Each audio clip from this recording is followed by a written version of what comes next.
Right, well-aimed abuse is bad enough. Misplaced compliments are almost worse. Keith Waterhouse tells the story of the very drunk director in a club who saw an actor he thought he knew and called him over to congratulate him on a recent performance he said he'd seen. The actor thanked the director for his kind remarks, but pointed out that he hadn't in fact been in that play. "Othello, then? Did I see you in Olivier's Othello?" asked the director. The actor said he hadn't been in that either. "But I've seen you in something.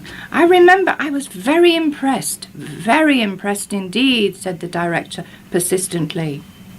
Tactfully, the actor told the man he hadn't been working for the past 9 months, a 1-week radio serial excluded.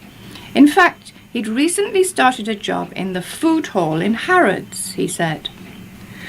"That's where I've seen you, and you are bloody marvellous," said the director with relief. And when Joan Greenwood was appearing as Peter Pan, Hermione Gingold went to see the show, and at one point in the evening made a modest contribution to the entertainment. In the scene in which Peter saves the life of Tinkerbell by asking the audience if they believe in fairies, rising above the cries of "Yes!" from the children rang the mellow Gingold tones, "Believe in them, darling! I knew hundreds of them."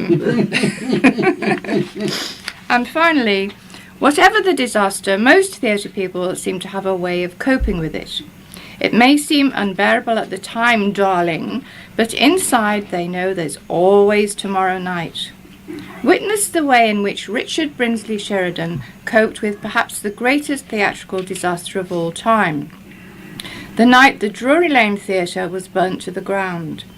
The magnificent playhouse, the most famous in London, had been Sheridan's showpiece for 30 extravagant years. Then, on the 24th of February 1809, it fueled a blaze that could be seen for miles. Sheridan, sitting in the Piazza Coffee House in Covent Garden, watched the fire over a bottle of wine.